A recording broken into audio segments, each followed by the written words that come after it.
నమస్కారం రేషియా టీవీ వార్తలకు స్వాగతం నా పేరు స్మరత వార్తల ముందుగా హెడ్లైన్స్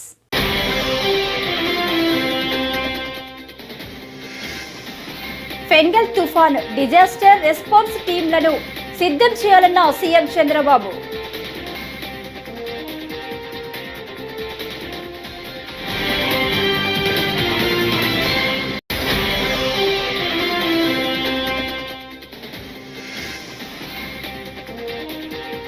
బియ్యం కుంభకోణాన్ని పవన్ సీరియస్ గా తీసుకోవడం హర్షణీయం ఎంపీ పురంధేశ్వరి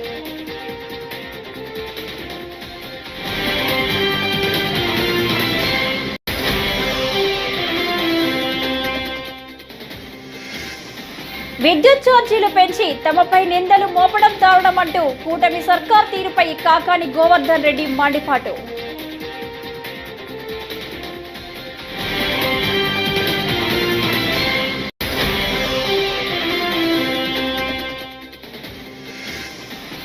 ఫుడ్ పాయిజనింగ్ చేశారనడానికి ఆధారాలు ఉంటే కొండా సురేఖ సిబిఐకి ఇవ్వాలి ఆర్ఎస్ ప్రవీణ్ కుమార్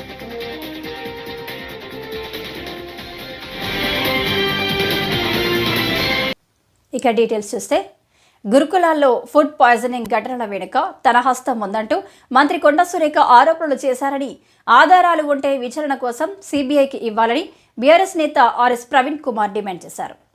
తెలంగాణ భవన్లో నిర్వహించిన మీడియా సమావేశంలో ఆయన మాట్లాడుతూ కేటీఆర్ గురుకుల బాట అనే కార్యక్రమాన్ని చేపట్టారన్నారు. గురుకుల విద్యార్థులు ఎదుర్కొంటున్న సమస్యలు తెలుసుకోవడానికే ఈ కార్యక్రమం చేపట్టినట్లు వెల్లడించారు. జై తెలంగాణ. మన గౌరవ మంత్రి కొండా సురేఖ గారు వారు నిన్న ఇది మొదటిసారి కాదు నా మీద ఆమె ఆరోపణలు చేయడం, ఇది రెండోసారి మూడవసారి మళ్ళీ నిన్న ఆమె ఆరోపణలు చేశారు. నేను కొండా సురేఖ గారి స్థాయికి నేను దిగజారి మాట్లాడదలుచుకోలేదు, కానీ కొన్ని వాస్తవాలు ప్రజలకు చెప్పాను. అమ్మా కొండా సురేఖ గారు, మీరు దయచేసి తెలంగాణలో మళ్ళా ప్రెస్ మీట్లు పెట్టకూరు. నా రిక్వెస్ట్, తెలంగాణ సమాజం మిమ్మల్ని ఎప్పుడో తిరస్కరించింది. తెలంగాణ ఉద్యమ సమయంలోనే మీరు మానుకోటలో రైల్వే స్టేషన్ దగ్గర తెలంగాణ బిడ్డల మీద, తెలంగాణ పోరాట యోధుల మీద, తెలంగాణ విద్యార్థి నాయకుల మీద ఘోరంగా దాడి చేసినప్పుడే మిమ్మల్ని తెలంగాణ తిరస్కరించింది. మీరు సభ్యత సంస్కారం లేకుండా మాట్లాడతారని తెలంగాణలో ప్రతి ఇంటికి కూడా తెలిసిపోయింది. మహిళలు పురుషులు అనే గౌరవం లేకుండా మాట్లాడతారని తెలిసిపోయింది. కోర్టులో జడ్జిలు కూడా మీరు మాట్లాడిన మాటలు వినడానికి చెవులు పూసుకుంటున్నారు. న్యాయ వ్యవస్థ కూడా మీరు మాట్లాడిన మాటలు మళ్ళీ వినాలని అనుకోవడం లేదు. సాక్షాత్తు కోర్టులే మీ మీద కేసు రిజిస్టర్ చేయాలి అని చెప్పి మీకు ఆర్డర్ కూడా ఇచ్చింది. మీ మీద మీరు సభ్యత సంస్కారం లేకుండా సాటి మహిళల మీద చేసిన ఘోరమైన ఆరోపణలకు మరి కోర్టు చలించిపోయి మీ మీద కేసు రిజిస్టర్ చేయాలని చెప్పి, అదే విధంగా మీ మీద మళ్ళొకసారి కేటీఆర్ గారి మీద మాట్లాడితే మళ్ళీ జైలుకు పంపిస్తామని చెప్పి కోర్టు వార్నింగ్ కూడా ఇచ్చింది. అయినా కూడా మీరు మళ్ళీ కోర్టు ఆదేశాలను ఉల్లంఘించి అసభ్యకరమైన భాష మరి మాట్లాడుతూ ఉన్నా. అసలు మీకు మంత్రి పదవిలో ఉండే అర్హత లేదు సురేఖ గారు. నేను సభ్యత సంస్కారం ఉన్న వ్యక్తిని కాబట్టి నేను మిమ్మల్ని ఇప్పటికి కూడా గౌరవించే మాట్లాడుతున్నాను. తెలంగాణ ఆడబిడ్డ కాబట్టి నేను మళ్ళీ చెప్తున్నా, మీకు ఆ మంత్రి పదవిలో ఉండే అర్హత లేదు. మీరు నా గురించి మాట్లాడుతున్నారు. నేను ప్రభుత్వ హాస్టళ్లలో చదువుకొని, సాంఘిక సంక్షేమ హాస్టళ్లలో చదువుకొని రాత్రింబవళ్లు కష్టపడి బంగాళాఖాతంలో కొనసాగుతున్న ఫెంగల్ తుఫాను తీరం దిశగా దూసుకొస్తుంది. ఈ తుఫాను ప్రభావం దక్షిణ కోస్తా రాయలసీమ జిల్లాలపై ఉంటుందని వాతావరణ శాఖ హెచ్చరికలు చేసిన నేపథ్యంలో ఏపీ సీఎం చంద్రబాబు అత్యవసర సమీక్ష చేపట్టారు. సీఎంఓ అధికారులు, ఏపీ డిజాస్టర్ మేనేజ్మెంట్ అథారిటీ, జిల్లా కలెక్టర్లు, రియల్ టైమ్ గవర్నెన్స్ అధికారులు ఈ సమీక్షలో పాల్గొన్నారు.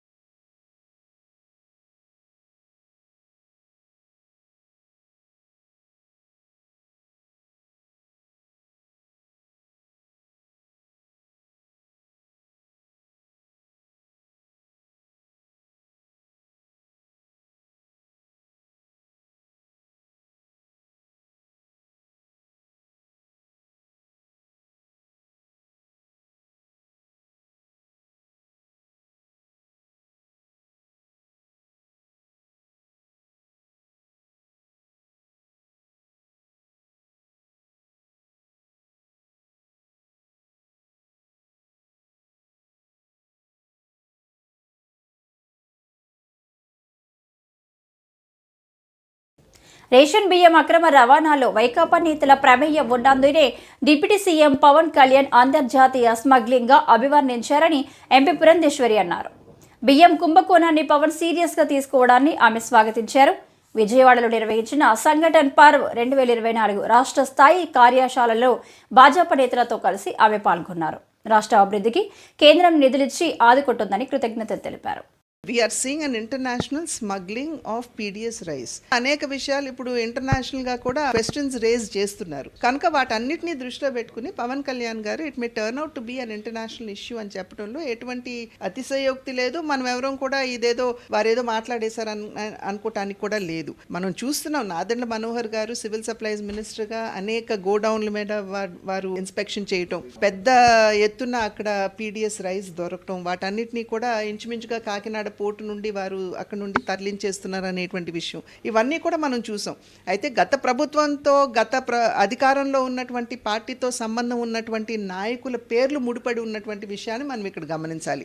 రాష్ట్రంలో జరుగుతున్నటువంటి అవినీతిని ప్రస్తావిస్తూ భారతీయ జనతా పార్టీ కూడా ఈ PDS రైస్ గురించి ప్రస్తావించినటువంటి విషయం మనందరికీ తెలుసు. కనుక భారతీయ జనతా పార్టీ ఎప్పుడు వెనకడుగు వేయలేదు ఇటువంటి అంశాల మీద గళం విప్పడానికి. అదేవిధంగా ఇవాళ పవన్ కళ్యాణ్ గారు కూడా ముందుకు వచ్చి దానికి బలం చేకూర్చడం అనేది ఇది నిజంగా ప్రతి ఒక్కరు కూడా గమనించవలసినటువంటి విషయం, స్వాగతించవలసిన. ప్రధానంగా ఏమిటంటే ఖచ్చితంగా కేంద్ర ప్రభుత్వానికి మేమందరం కూడా మా ధన్యవాదాలు తెలియజేయాలి. ఎందుకంటే పెద్ద సంఖ్యలో మనకి వనరులు ఇస్తున్నారు. అమరావతి డెవలప్మెంట్ కావచ్చు, పోలవరానికి సంబంధించి కావచ్చు, రోడ్ల డెవలప్మెంట్ కావచ్చు, పంచాయతీరాజ్ కింద రావాల్సినటువంటి కావచ్చు, లేకపోతే 15th ఫినాన్స్ కమిషన్ కింద గ్రామీణాభివృద్ధికి రావాల్సినటువంటి వనరులు కావచ్చు, పెద్ద ఎత్తున కేంద్ర ప్రభుత్వం వాటన్నిటినీ కూడా అందిస్తున్నటువంటి విషయం మనం ఖచ్చితంగా స్వాగతించాలి. దాన్ని స్వాగతిస్తూనే అదనంగా రాష్ట్రానికి ఏం కావాలి అంటే ఒక్కొక్క పార్లమెంట్ నియోజకవర్గానికి సంబంధించినటువంటి డెవలప్మెంట్ యాక్టివిటీస్ ఉంటాయి. రాజమండ్రికి సంబంధించి 2027లో జరగబోయేటువంటి పుష్కరాలు ఏవైతే ఉన్నాయి, విద్యుత్ ఛార్జీలు పెంచి తమపై నిందలు మోపడం దారుణం అంటూ కూటమి సర్కార్ తీరుపై మాజీ మంత్రి కాకాని గోవర్ధన్ రెడ్డి మండిపడ్డారు. శనివారం ఆయన మీడియా సమావేశంలో మాట్లాడుతూ ఎన్నికల ప్రచారంలో కరెంటు ఛార్జీలు పెంచనని చెప్పి రెండోసారి కూడా పెంచుతున్నారంటూ దుయ్యబట్టారు. మోగిస్తున్నటువంటి సందర్భంలో ఎన్నికలకు ముందు చంద్రబాబు నాయుడు ఏ విధంగా మాట్లాడాడు, విద్యుత్ రంగానికి సంబంధించి విద్యుత్ ఛార్జీలకు సంబంధించి ప్రజలకు ఎటువంటి హామీలు ఇచ్చాడు, ఈరోజు వాటన్నిటినీ తొంగలో తొక్కి ఏ విధంగా ప్రవర్తిస్తున్నాడు అనేటువంటిది ఒక్కసారి మనందరం మననం చేసుకోవాల్సినటువంటి సందర్భం. సూపర్ 6 హామీలు ఏదైతే చంద్రబాబు నాయుడు పదే పదే చెప్పాడో, పదే పదే వీటిని అమలు చేస్తానని చెప్పి ప్రకటించాడో, వాటికి తూట్లు పొడవడం ఒక వంతైతే, మరొకటి ఇప్పటికే దాదాపుగా ఒకసారి కరెంట్ ఛార్జీలు దీపావళి శుభ సందర్భంలో వడ్డించినటువంటి చంద్రబాబు మరొకసారి సుమారు 9,412 కోట్ల రూపాయల కరెంట్ ఛార్జీలు వడ్డింపులకి ఈరోజు రంగం సిద్ధం చేసి ప్రజల మీద పెనుభారాన్ని మోపడానికి ప్రయత్నం చేస్తున్నాడు. అంటే దాదాపుగా చంద్రబాబు నాయుడు కూటమి ప్రభుత్వం ఏర్పడిన తర్వాత 6 నెలల్లోనే ఇప్పటి వరకు 15,486 కోట్ల రూపాయలకు సంబంధించినటువంటి విద్యుత్ అదనంగా వసూలు చేయాలి ప్రజల దగ్గర నుంచి అనే అదనపు భారాన్ని ఈరోజు ప్రజలకు అనేక రకాలుగా ట్రూ అప్ ఛార్జీస్, ఇంధన సర్దుబాటు ఛార్జీలు, రకరకాలైనటువంటి పేర్లతో ఈరోజు ప్రజల నుంచి ముక్కుపిండి వసూలు చేయడానికి చంద్రబాబు నాయుడు గారు సిద్ధపడ్డారు. ఒకసారి ఈరోజు చంద్రబాబు నాయుడు మాట్లాడుతున్నాడు ఏమనంటే, వైఎస్ఆర్ కాంగ్రెస్ పార్టీ ప్రభుత్వంలో తీసుకున్నటువంటి నిర్ణయాల వల్ల, వైఎస్ఆర్ కాంగ్రెస్ పార్టీ ప్రభుత్వంలో తీసుకున్నటువంటి అనేక కార్యక్రమాల వల్ల ఈరోజు ఈ విద్యుత్ ఛార్జీలు భారం పడుతుందని చెప్పాడు. చంద్రబాబు నాయుడు మాట్లాడేటువంటి ప్రతి మాట వైఎస్ఆర్ కాంగ్రెస్ పార్టీని, జగన్మోహన్ రెడ్డి గారిని తలుచుకుంటే తప్ప చంద్రబాబుకి, కూటమి పెద్దలకి నిద్ర పట్టేటువంటి పరిస్థితి లేదు. కాబట్టి మీరు చేసినటువంటి ప్రతి పొరపాటు, మీరు ప్రజలను మోసం చేయాలనుకున్నటువంటి ప్రతిసారి జగన్మోహన్ రెడ్డి గారి మీద ఆ నిందలు మోపడానికి మీరు సిద్ధపడడం, దానికి అనుకూలంగా కొంత పచ్చ మీడియా బాగా ఓదడం అనేటువంటిది ఆంధ్ర రాష్ట్రంలో పరిపాటిగా మారిపోయింది. వాస్తవ బారస పిలుపు మేరకు హైదరాబాద్ బంజారా హిల్స్ లోని క్యాన్సర్ ఆసుపత్రి వద్ద పార్టీ శ్రేణులు దీక్ష దివాస్ చేపట్టాయి. ఈ కార్యక్రమంలో బారస ఎమ్మెల్సీ కవిత పాల్గొన్నారు. ఈ సందర్భంగా లంబాడి మహిళలతో కలిసి ఆమె డ్యాన్స్ చేశారు. తెలంగాణ సాధన కోసం 2009 నవంబర్ 29న కేసీఆర్ ఆమరణ దీక్ష చేపట్టిన సందర్భంగా నేడు దీక్ష దివాస్ను కార్యక్రమాన్ని రాష్ట్ర వ్యాప్తంగా బారస నిర్వహించింది.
కాకినాడలోని యాంకరేజు పోర్టు నుంచి రేషన్ బియ్యం ఇంత భారీగా అక్రమ రవాణా జరుగుతుంటే ఏం చేస్తున్నారని AP deputy CM Pawan Kalyan ప్రశ్నించారు. ప్రజాప్రతినిధులు, నాయకులు వచ్చి అక్రమ రవాణాను ఆపితే కానీ చర్యలు చేపట్టరా అని నిలదీశారు. బియ్యం అక్రమ రవాణా వ్యవహారం నేపథ్యంలో కాకినాడ పోర్టులో ఆయన తనిఖీలు చేపట్టారు. మంత్రి నాదెళ్ల మనోహర్తో కలిసి బోటులు సముద్రం లోపలికి వెళ్లి పరిశీలించారు.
Swami, silent.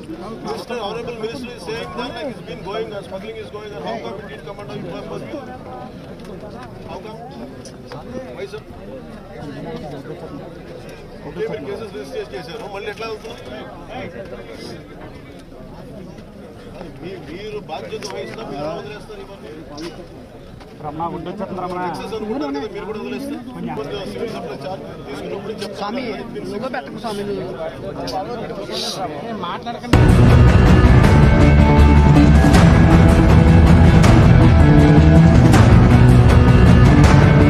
డీటెయిల్స్ అబౌట్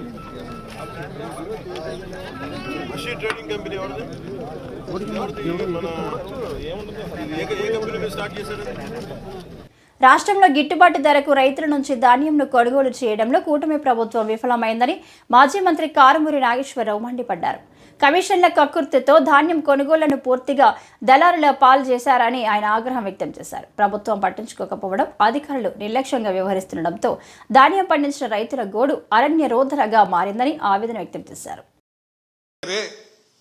ఇవాళ ధాన్యం గుట్ల కింద రోడ్డు మీద ఉన్నాయే, ఇంకా దేవుడి దయ వల్ల వర్షాలు కూడా లేకుండా ఉన్నాయి కాబట్టి ఆ రైతులకి కొంచెం బాసటగా నిలిసాయి. కానీ అటువంటి ధాన్యాన్ని వెనువెంటనే మిల్లర్స్ పంపేలాగా ప్రభుత్వం ఏ మాత్రం చర్యలు తీసుకుంటలేదు. గతంలో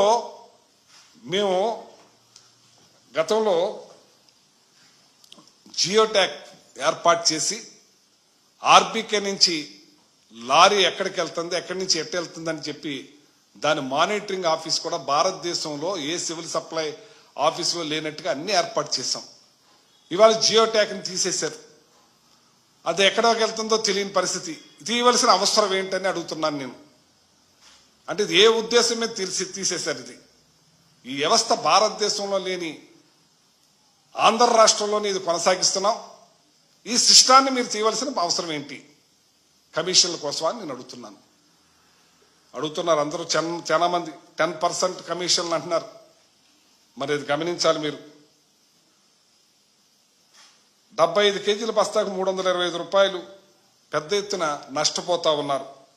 ఈ ఖరీఫ్ ప్రభుత్వం 37 లక్షల టన్నుల ధాన్యం సేకరణ అంటున్నారు. దళారు జేబుల్లోకి మాత్రం 1,480 కోట్లు, 1,480 కోట్లు, 1,480 కోట్ల రూపాయలు దళారీ జేబుల్లోకి వెళ్ళిపోతుంది. అంటే ఏం రకంగా మీరు పరిపిస్తారు? అంటే దళారుల కోసమా మీరు వచ్చింది? రైతులకు మేలు చేయటానికి వచ్చారా? దళారీ వ్యవస్థను పెంచి పోషించడానికి వచ్చారా అని నేను అడుగుతున్నాను. ఏం చేయాలని చెప్పి మీరు చూస్తున్నారని చెప్పి అడుగుతున్నాను. ఇదేనా మీరు చేసేది? దళారీ వ్యవస్థనేనా మీరు చేసేది? మరి జియో ట్రాకింగ్ ద్వారా ఏ లారీ ఎక్కడికి వెళ్తుందో అన్నీ కూడా మేము చేసేవాళ్ళం. ఏపీ వ్యాప్తంగా ఒకరోజు ముందుగా పెన్షన్ల పంపిణీ జరిగింది. రేపు ఆదివారం కావడంతో ఒకరోజు ముందే అంటే శనివారం ఉదయం నుంచే అన్ని ప్రాంతాల్లో లబ్ధిదారులకు పెన్షన్లను నేతలు పంపిణీ చేశారు. అలాగే ముఖ్యమంత్రి చంద్రబాబు నాయుడు కూడా ఎన్టీఆర్ భరోసా పెన్షన్ల పంపిణీ కార్యక్రమంలో పాల్గొన్నారు. స్వయంగా లబ్ధిదారులకు పెన్షన్ డబ్బులను పంపిణీ చేశారు. ఆ పింఛన్ డబ్బులు మా తమ్ముని కూతురికి హార్ట్ ప్రాబ్లం ఉంటే ఇచ్చాను సార్. బెంగళూరులో ఆపరేషన్ అయింది సార్. అప్పుల కొడుకులు అయినాడు సార్ మా తమ్ముడు. అందుకోసమే మా పింఛన్ డబ్బులు కానీ ఇచ్చాను సార్.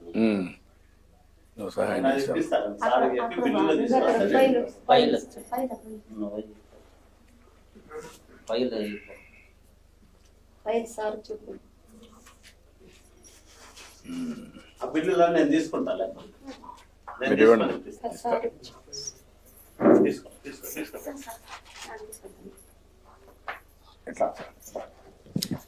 అప్లికేషన్ లేదా రాస్తారమ్మా? అర్జీ రాస్తాను. ఇక్కడ హైదరాబాద్ పంపిస్తామంటారు సార్. ఇక్కడ బెంగళూరుకి పోయినారు.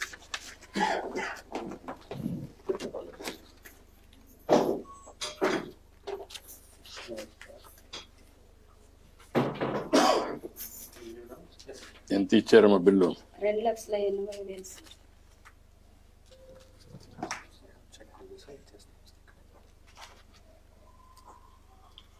అక్కడ ఇస్తే బెటర్. మీరు అక్కడ రమ్మని, ఆ కుర్రాన్ని రమ్మని అక్కడ ఇవ్వండి. అక్కడ 2 లక్షలు ఇమ్మన్నాను. ఓకే అమ్మా. ఆవిడ రాలేకపోతే ఉందా? ఓకే ఓకే అమ్మా.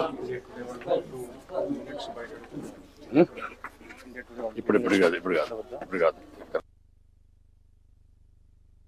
చంద్రబాబు అధిక ధరలతో చేసుకున్న విద్యుత్ ఒప్పందాల వల్ల 25 ఏళ్లలో దాదాపు 87,500 కోట్ల భారం ప్రభుత్వంపై పడుతుందని, అదే తమ ప్రభుత్వం 2.49కే చేసుకున్న ఒప్పందం వల్ల అదే 25 ఏళ్లలో ఏకంగా 1.10 లక్షల కోట్లు ఆదా అవుతాయని మాజీ సీఎం వైఎస్ఆర్సీపీ అధినేత వైఎస్ జగన్ పక్కాగా ఆధారాలు గణాంకాలతో సహా వివరించిన ఎల్లో మీడియా మళ్లీ అవే అబద్ధాలు రాస్తోందని వైఎస్ఆర్సీపీ విశాఖ జిల్లా అధ్యక్షులు మాజీ మంత్రి గుడివాడ అమర్నాథ్ ఆక్షేపించారు. ముఖ్యంగా జగన్మోహన్ రెడ్డి గారిని గడిచినటువంటి 15 సంవత్సరాలుగా వైఎస్ఆర్ కాంగ్రెస్ పార్టీ స్థాపించినటువంటి నాటి నుండి ఏ రకంగా ఆయన మీద దుష్ప్రచారం చేస్తూ ఉన్నారో, జగన్మోహన్ రెడ్డి గారి మీద, ఆయన క్యారెక్టర్ మీద ఏ రకంగా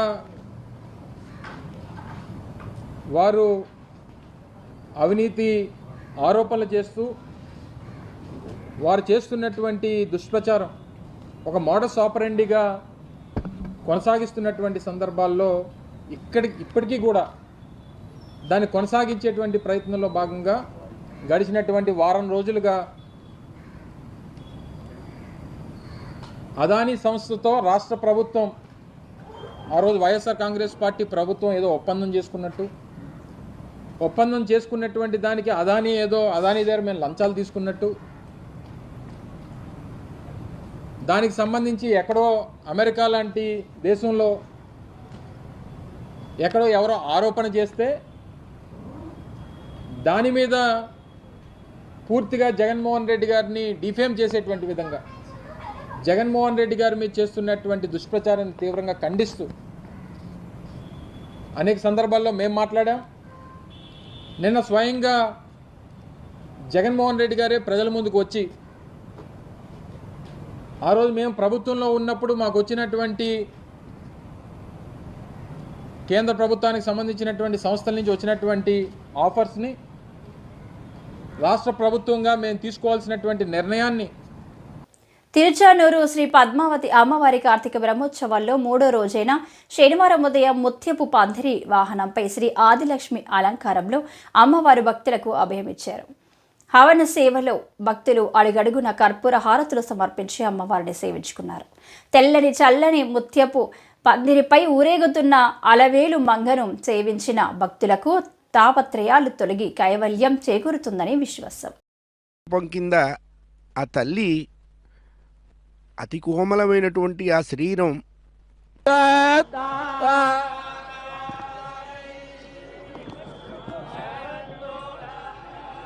మహాలక్ష్మిని రత్నాకర శర్మ చాలా భద్రంగా శ్రీ మహావిష్ణువు యొక్క పాణిగ్రహణం సంపూర్ణంగా కలగాలి అంటే పరమేశ్వరి యొక్క దివ్యచరణకి నిలువెత్తు రూపం అలమేల్ మంగాదేవి, ఆవిడే పద్మావతీదేవి, ఆవిడే మహాలక్ష్మీదేవి.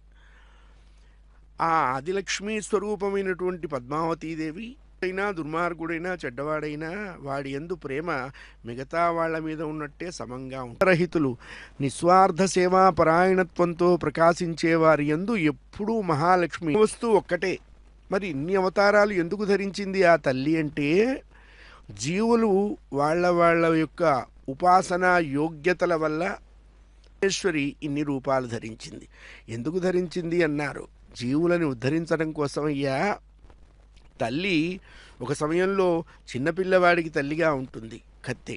కాబట్టి పరమేశ్వరి కూడా జీవులను ఉద్ధరించడానికి ఒకప్పుడు మహాలక్ష్మి స్వరూపంగా దివ్య వైభవము మామూలు వాళ్ళు ఈ నాలుకతో చెప్పడానికి వీలవుతుంది, అందరికీ తెలిసేలా చెప్తున్నాడు అని ఆ తల్లి ఆనందపడుతుంది.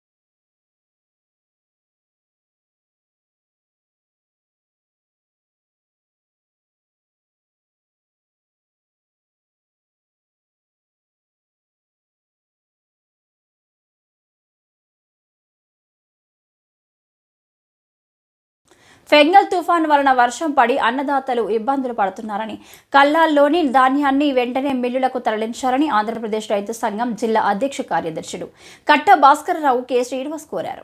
శనివారం భీమడోలు పూలసానిపల్లి గ్రామంలో పర్యటించి కల్లాల్లో ఉన్న ధాన్యాన్ని పరిశీలించారు. తుఫాన్ వలన అన్నదాతలు ఎదుర్కొంటున్న సమస్యలను రైతులను కౌలు రైతులకు అడిగి తెలుసుకున్నారు. కె శ్రీనివాస్, ఆంధ్రప్రదేశ్ రైతు సంఘం ఏలూరు జిల్లా కార్యదర్శి. ఈరోజు ఫెంగల్ తుఫాన్ వల్ల అన్నదాతలు ఇబ్బంది పడుతూ ఉన్నారు. ప్రధానంగా ఏలూరు జిల్లా పరిధిలో వివిధ మండలాల్లో వరికోతలు పోసి వాళ్ళ ధాన్యాలన్నీ కూడా ఆరబెట్టుకునే పరిస్థితి ఉన్నది. ఇప్పటికీ కొంత ధాన్యం ప్రభుత్వం లేకపోతే ప్రైవేటు వ్యాపారులు కొనుగోలు చేసినా ఇంకా ధాన్యం రాసులుగాను కల్లాలు ఉండడం జరిగింది. అంతేకాకుండా ఆరబెట్టుకున్న ధాన్యం ఏదైతే ఉన్నదో ఈ ధాన్యం కొంత మళ్ళీ తేమ శాతం పెరుగుతున్న పరిస్థితి కనపడుతూ ఉన్నది. మళ్ళీ తేమ శాతం పెరిగితే మళ్ళీ రైతు ఆరబెట్టే దాని కోసం ఎక్కువ సమయం పడుతుంది, అలాగే ఖర్చు కూడా ఎక్కువయ్యే పరిస్థితి ఉన్నది. దీనివల్ల వరి రైతులు అన్నదాతలు ఇబ్బంది పడుతూ ఉన్నారు. అంటే వాళ్ళ సంచులు కొన్ని చోట్ల అందుబాటులో లేక, అలాగే ట్రాన్స్పోర్ట్ సంబంధించిన వాహనాలు కూడా సరిగ్గా ఏర్పాటు చేయకపోవడం వల్ల కూడా కొంత ఈ ధాన్యం వెళ్ళకపోవడం రైతులు ఇబ్బంది పడుతున్న పరిస్థితి కూడా కనిపిస్తూ ఉన్నది. కాబట్టి ఇవాళ ప్రభుత్వం చెప్తున్నట్టు రైతుకు ఇష్టమైనా ఎక్కడైనా ఏ మిల్లుకైనా తరలించవచ్చు ధాన్యాన్ని చెప్తున్నా ఆచరణలో కొంత ఇబ్బంది ఉంది. అయితే కొంత మెరుగ్గానే గతం కంటే ధాన్యం తీసుకుంటున్నా ఇవాళ ఇంకా కొన్ని సమస్యలు పరిష్కారం అయితే కనుక రైతులు సంపూర్ణంగా ధాన్యం అమ్ముకుని కాస్త గట్టెక్కడానికి అవకాశం ఉంటుంది. ఇవాళ ప్రభుత్వం వారు 25% తేమ శాతం ఉన్నా సరే మీరు ధాన్యం తీసుకుంటామని చెప్పారు. కానీ అయితే దాన్ని ఇంకా అమల్లో పూర్తి స్థాయిలో రాకపోవడం వల్ల ఇవాళ ఇంకా ఆరబెట్టుకునే పరిస్థితుల్లోనే రైతులు ఉన్నారు. దీనివల్ల కూడా ఇబ్బంది పడుతూ ఉన్నారు. కాబట్టి నిబంధనలు ఏదైతే సవరించారో తేమ శాతం 25 లోపల మేము తీసుకుంటాం, కొంత కటింగ్ చేసి తీసుకుంటాం అని చెప్పేసి ప్రభుత్వం చెప్తూ ఉందో దానికి అనుగుణంగా ఇవాళ కల్లాల్లో ఉన్న ధాన్యాన్ని వెంటనే మిల్లులు తరలించి ఏర్పాటు ప్రభుత్వం చేయాలని, అలాగే సంచులు కూడా గోనె సంచులు రైతులకు అందుబాటులో ఉంచి రైతులకు ఇచ్చే విధంగా కూడా చర్యలు తీసుకుంటాం. తీసుకోవాలి. అట్లాగే ఇచ్చే గోను సంచులు కూడా నాణ్యమైన గోను సంచి ఇచ్చే విధంగా కూడా చర్యలు ఉండాలని చెప్పేసి మేము కోరుతా ఉన్నాం. కాబట్టి ఫెంగల్ తుఫాను వల్ల ఏదైతే వర్షం పడి తుఫాను పడి రైతులు ఇబ్బంది పడుతూ ఉన్నారో ఈ ఇబ్బందుల నుంచి రైతు గట్టెక్కే విధంగా ప్రభుత్వ యంత్రాంగం చర్యలు తీసుకుని అన్నదాతలు ఆదుకోవాలని చెప్పేసి ఆంధ్రప్రదేశ్ రైతు సంఘం తరఫున మేము ప్రభుత్వాన్ని విజ్ఞప్తి చేస్తా ఉన్నాం. ఈ వార్తలు ఇంతటితో సమాప్తం. నమస్కారం.